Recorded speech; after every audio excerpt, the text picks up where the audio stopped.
I'm Ric Edelman, and this is The Truth About Money. On today's show... Well, I have enough money to last me the rest of my life if I don't live beyond 3 o'clock this afternoon. Your cash reserves should be at least 12 months worth of spending. 24 months is even better. Hi, Rick. How come more people don't invest in whole life insurance? There were 7 warning signs. Any one of these would have prevented the victims from investing with Bernie Madoff. Bonnie, there are all kinds of Were you ever 18? Yeah, right. A good negotiation ends up with each side happy, but neither side totally happy. That's all coming up right here, right now, on The Truth About Money.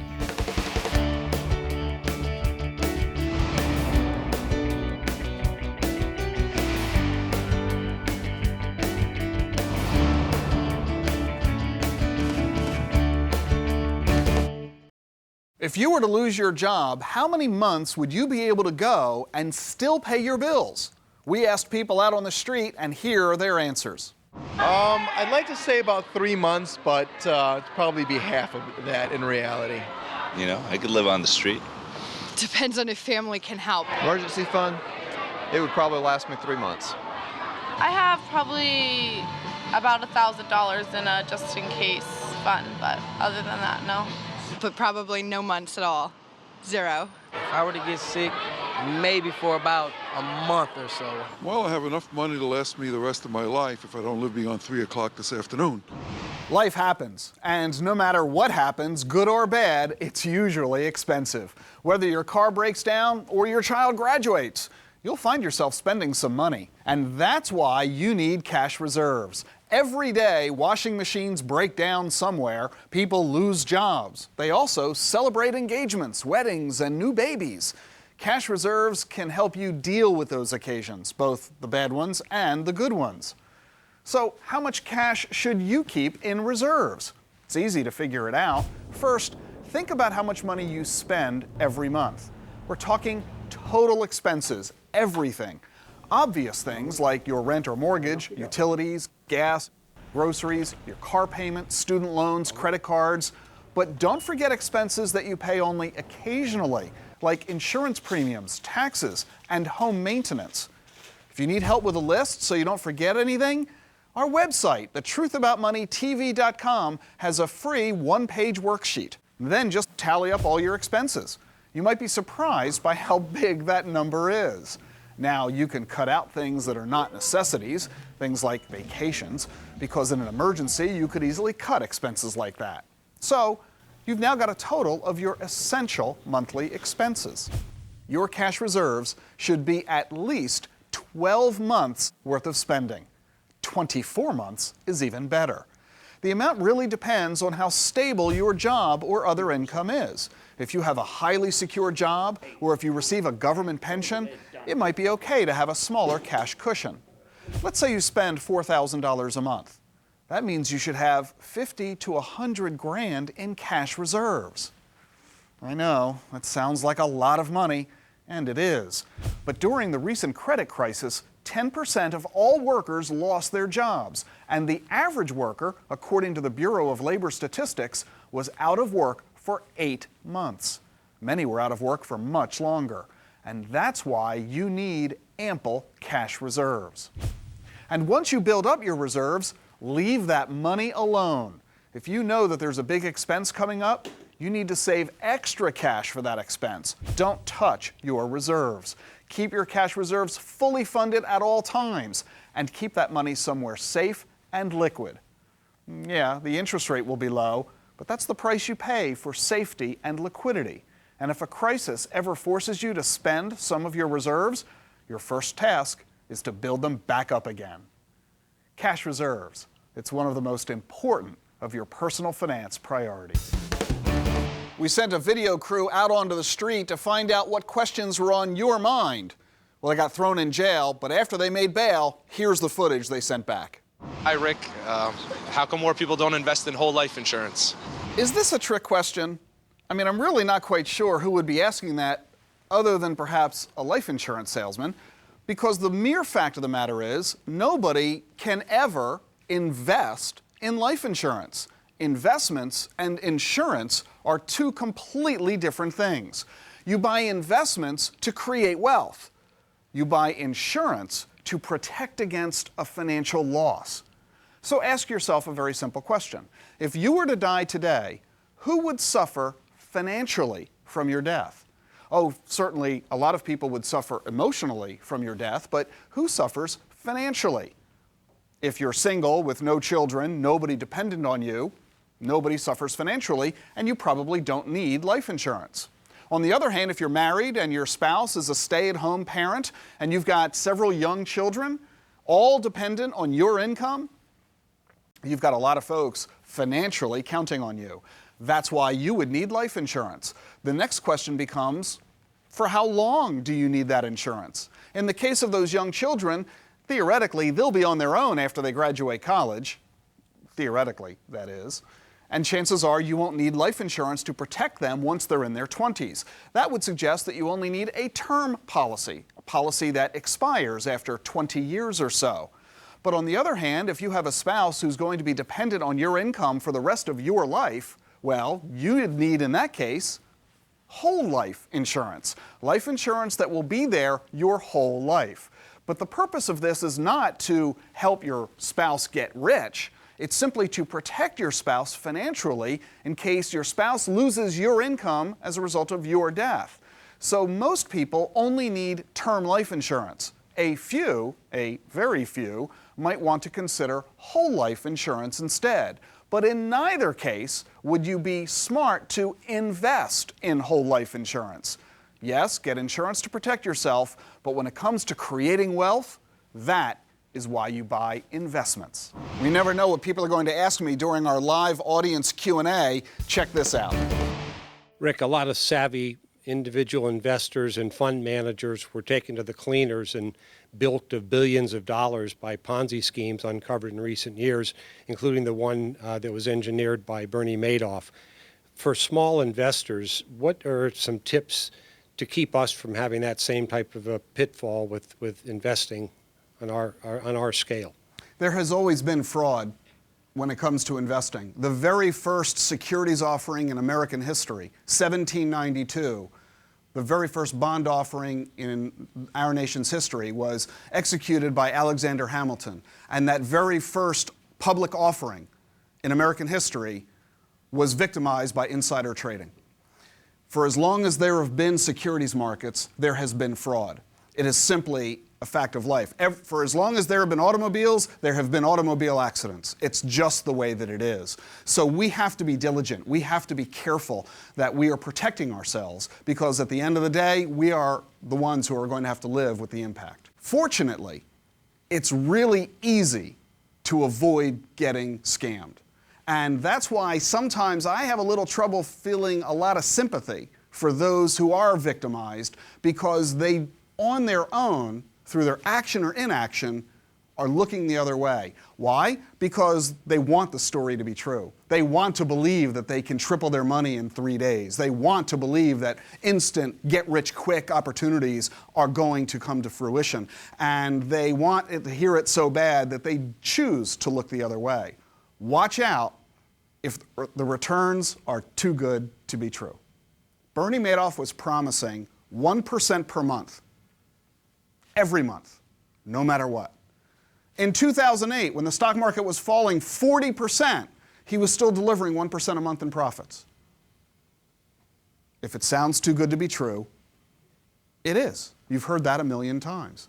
There's no way that anybody has the magic elixir, the secret sauce, the black box. But Bernie Madoff claimed that he did. If you can't explain to your children how your money's being invested, you shouldn't be investing in it. There was a joke among the people who were Madoff's clients that nobody knew how he was managing the money. He wouldn't answer the question. And if anybody dared ask him, he threw them out as a client, gave them their money back. He never allowed anyone to ask any questions. Well, he couldn't answer because he was cheating. He couldn't explain what he was doing because he wasn't doing anything legitimate. Here's another one. Be very careful if an advisor mentions how trustworthy they are. Bernie Madoff on his website used to brag how honest and trustworthy he was. Honest people don't talk about how honest they are. You shouldn't have to do that. It's a given. And as soon as somebody invokes honesty or trustworthiness, or what some crooks do, they invoke God. Affinity fraud is a huge crime where people through their church or synagogue or mosque get others to invest, and after all, the guy must be honest because I met him in the church pew. How can he not be an honest guy if he's claiming to be a Christian or a Jew or a Muslim or whatever it is he's claiming to be? There was a huge scandal in 2010. A member of the Amish community stole over $40 million from fellow members of the Amish. So it can happen anywhere, so be very careful of those who brag about honesty as well. These are just some of the warning signs, which are incredibly obvious. They don't take any sophistication. You don't need to be an expert in money management to recognize that, you know what, if a guy I don't know real well, who tells me he can make me a lot of money safely, wants me to give him my life savings payable in a check to his name, huh? What? Very simple to avoid the scandals that Bernie Madoff perpetuated on millions of people. When the Bernie Madoff scandal broke, we quickly looked at the story. We were as shocked as everybody else and found immediately that there were 7 warning signs. Any one of these would have prevented the victims from investing with Bernie Madoff. Any one of the 7. And yet, tens of thousands of people ignored all of them. We've posted these 7 warning signs at our website, thetruthaboutmoneytv.com. You've been lying awake all week for this chance to prove you're a financial whiz. Here's our quiz of the day. The one group of people who never need their own life insurance policy is single mothers, children, widows, the unemployed. Stay tuned for the answer. There are few things I enjoy more than helping people with real questions. Here's an example from my live weekly radio show. We've got Bonnie on the phone. How are you, Bonnie? Welcome to the show. Hi, thank you. This is the situation. My son-in-law has, because of an insurance payoff, has about $3 million, and there's 2 boys and himself. And what's the downside of doing a sort of simple thing, you know, $1 million for trust, $1 million for each of the boys and $1 million for him? What's the downside of a 5-year-old and an 8-year-old each having $1 million trust fund, bequeath, piggy bank, whatever you want to call it? This is a very interesting situation, isn't it? We see it all the time. People, it's what we call sudden money. Right. People who are just ordinary folks working for a living, getting paychecks, and all of a sudden, for some reason or other, insurance settlement, liability lawsuit, inheritance, lottery winnings. We've seen it all in our practice. Somebody all of a sudden gets a massive amount of money. What do they do with it?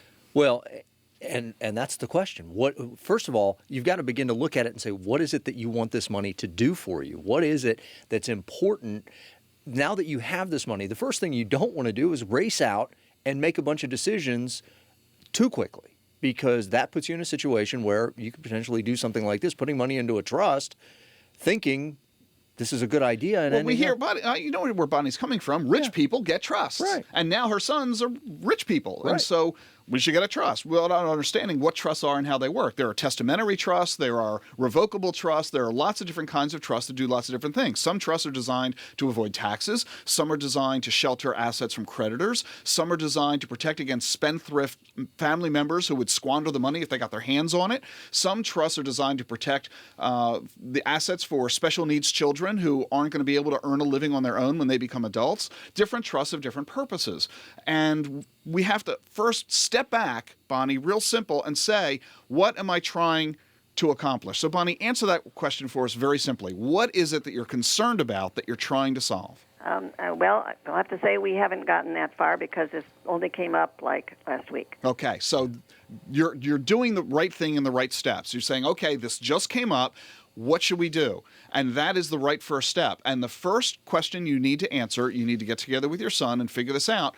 What is it that we're concerned about? Okay, here we're sitting here at the kitchen table, and there's $3 million sitting on the table. Right. I mean, one for you, one for me, one for me. And then after you divvy it up, okay, that's fine. 1 for me, 2 for you, 1 for this boy, 1 for that child. Okay, but now what do we do with the money? And what it comes down, sort of more in the line of, what's the downside of a child having $1 million that's. Oh, Bonnie. Bonnie, there are all Were kinds you of ever downs. 18? Yeah, right. I mean, do you really want, and here's the issue. In many cases, when you set money aside for a child, a minor, Yeah. at age 18, or in some cases 21, they get legal control of the money. Oh, okay. Do you really want the 18-year-old to have $1 million? Yeah, no. And besides, by the time the kid's 18, it'll be worth a lot more than $1 million. It'll be worth a lot more, yeah. So the issue now becomes, under what circumstances do we want the child to have the money? For example, we'll say, well, they can have the money for education or to buy a house or for medical purposes. Other than that, they have to wait till they're 35 or 45 on the assumption that by then they'll be more mature and they won't squander the bucks. But you know what? I've seen parents who did that. You know what I've seen happen? What? The kid at age 18, this actually happened to one of our clients. The parents had set up trusts in case they died, and unfortunately both of them did. The husband and the wife both died within 6 months of each other. And as a result, the money that they had was placed into a trust for their son, and he was only 18 years of age, and the trust said he could use the money for college, housing, or medical expenses, and other than that, he couldn't touch the money until he was 45 years old. So the kid gets the money, and he realizes he can't touch it because it's in this trust. So guess what he did? He bought a $500,000 house. Because that was one of the rules of the trust. And guess what he did after he bought the $500,000 house? He immediately sold it. So it's very difficult to manage assets from the grave. And that's what people are often thinking of. How do I manage money in order to have happen what I want to have happen? This is why the short answer is this. There's no substitute, Bonnie, for you to meet with two people. A financial advisor who can help you design the overall strategy for managing the assets to achieve the goals you and your son lay out. And second, an estate attorney who can help you devise the trust itself, writing the document in a way to ensure that the money, in fact, gets managed the way you intend it to get managed. Okay, thank you. That's So very good. that's what you need to do, a financial advisor and an estate attorney. Okay. Okay. The one group of people who never need their own life insurance policy is children. There are lots of famous people in Washington, D.C., but if you want to be rich and famous, you gotta get a guy. And that guy is Bob Barnett. He's a partner of one of Washington, D.C.'s top law firms, and we had a conversation with him on a previous show. It went so well, we're going to bring you part 2 right now. When you're representing a client, you're up against some of the biggest corporations in the country who spend their entire corporate existence in the negotiating world. So what are the key elements that you bring to the table to enable you to negotiate effectively on behalf of your clients? The first thing you do, well, first of all, negotiating, you do negotiating every day on behalf of your clients, but also with your spouse, your children, your dog. Yeah, but I lose all of those arguments. We often do, but it's part of our nature, part of our lives. The first negotiation, Rick, is often with your client. Not with your client, not with the publishing Not with the house. other side or the corporation or whatever. Let me explain. Clients often have realistic expectations. Clients often have unrealistic expectations. And if you're going to effectively help a client, you want to try to fill their honorable expectations, but you also want them to be realistic. My late senior partner, the great Edward Bennett Williams, used to say to clients who were overly aggressive or overly expecting or overly exuberant, he who chases justice often catches it, which I think is a great way to put it.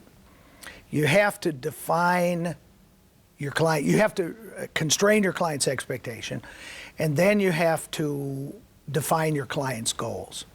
People often come in saying, I want a contract to be a CEO or whatever.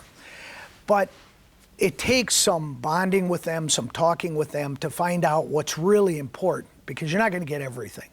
So in my example, you'll talk to them about title, you'll talk to them about duration, you'll talk to them about money, you'll talk to them about vacation, you'll talk to them about benefits, you'll talk to them about the circumstances under which they might get let go and what happens.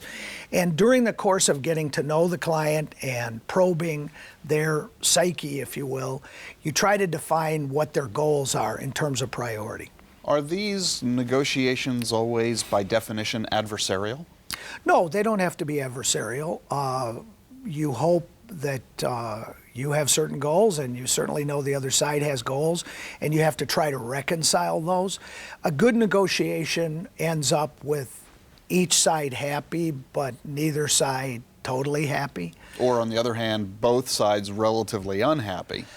You hate to see that happen. And also, it's very important, I say this to clients all the time, one of my goals in a successful negotiation is to have the client leave the playing field with no enemies. What advice would you offer for people who are faced with a situation where they are about to enter a negotiating environment? Perhaps that they're ready to buy a house or an automobile or negotiate for a new job or some other kind of situation. What fundamental 2 or 3 pieces of advice would you offer for someone facing a negotiation? Well, if it's a milieu where they're going to do it themselves, that's one thing. If as in most of the situations you mentioned, they're going to have someone do it for them, I think it's very important to pick the right fiduciary.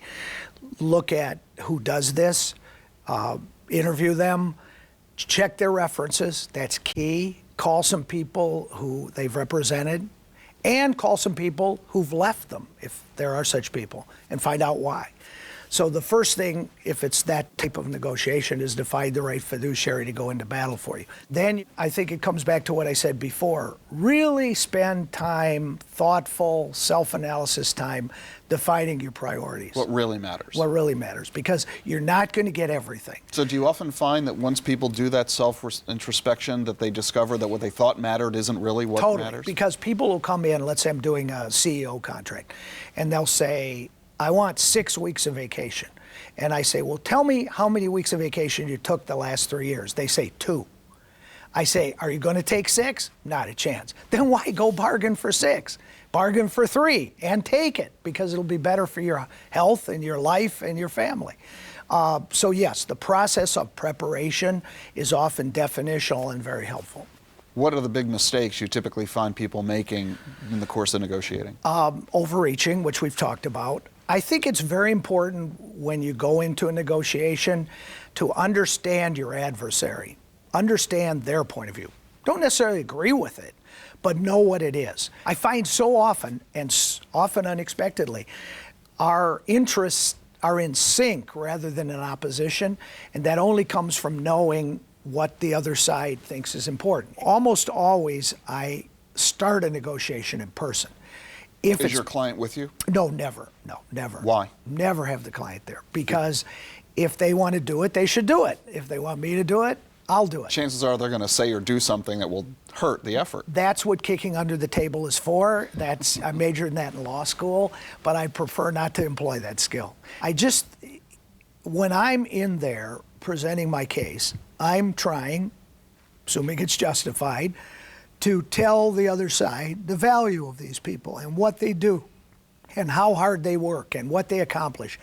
And that's kind of embarrassing for the person to sit there and hear that, so that's another factor. But I also don't want to encourage the other side to start speaking directly, which if they're in the room, it's not unethical to do, to the client, because the client, however smart they may have never been in this particular situation before, and may not know that what appears to be a very innocent answer can be totally stepping in the mud in this company or in this job. And so I can't think of a time when I've had a client in the room. Terrific information, Bob. Thank you so much. Thanks for having me.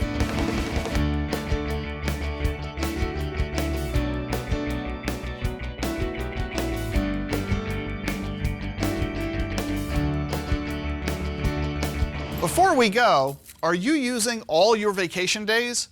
The average American fails to use 3 vacation days every year, according to Expedia.com.